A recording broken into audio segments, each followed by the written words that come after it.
Welcome to ClubhouseNews.com. You're tuned in to Clubhouse News Weekend for the week ending Saturday, March 26, 2016. I'm Abraham. And I'm Skylar.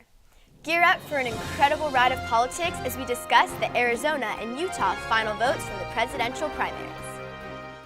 Well, it seems as though the blunt Trump and witty Miss Clinton have claimed victories once again for their respective political parties.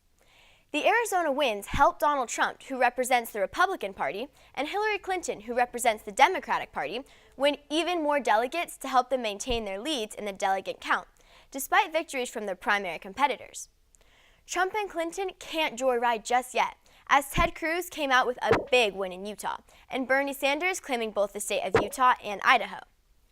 As this presidential battle continues to speed ahead, we will for sure keep you updated on all things presidential as we come much closer to a new president. If I'm so fortunate enough to be your president, I want to be a partner with principals and teachers and students and families. Speaking of presidents, our current president held a historic meeting with Castro as his meeting in Cuba wraps up soon. As we discussed last week, Obama made a historic visit to Cuba and brought about issues of change and positivity. His trip was dedicated to make the relationship of Cuba and America even better. The president's daughter, Malia Obama, who was 17, also served as a translator to her father during business meetings and social activities.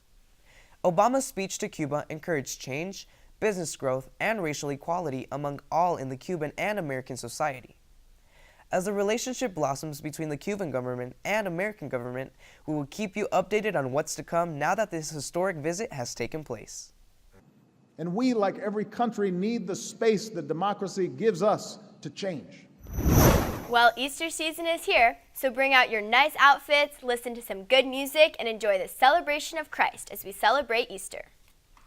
Easter celebrates Jesus Christ's resurrection from the dead, and is Christianity's most important holiday. It has been called a movable feast because it doesn't fall on a set date every year, as most holidays do. Christian churches in the West celebrate Easter on the first Sunday following the full moon after the vernal equinox on March 21st. This means Easter is observed anywhere between March 22nd and April 25th every year. Easter is an entire season of the Christian church year, as opposed to a single-day observance. During the Easter season, we also recognize Lent, the 40-day period leading up to Easter Sunday. Lent is viewed as a time of reflection and penance and represents the 40 days that Jesus spent alone in the wilderness before starting his ministry, a time in which Christians believe he survived various temptations by the devil. The week before Easter is called Holy Week and includes Maundy Thursday, which commemorates Jesus' Last Supper with his disciples, Good Friday, which honors the day of his crucifixion, and Holy Saturday, which focuses the transition between the crucifixion and the resurrection. During these celebrations, many also enjoy celebrating with fun plays, good music, and great Christian stories. What would you do if someone stole your bank information? Well, no need to worry just yet, as the 7 accused hackers were discovered by the U.S. government recently. The 7 hackers who lived in Iran targeted U.S. banks, which included J.P. Morgan Chase, Wells Fargo, and Bank of America companies. The hackers are accused of hitting the banks and trying to knock computer networks offline by overwhelming them with a flood of spam traffic. According to the U.S. Attorney General Loretta Lynch, the hackers caused millions of dollars worth of damages and also tried to shut down a New York dam.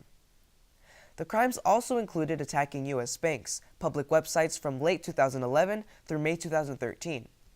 As this story continues to develop, we will for sure keep you in the loop on protecting your bank accounts and holding your money just a little closer.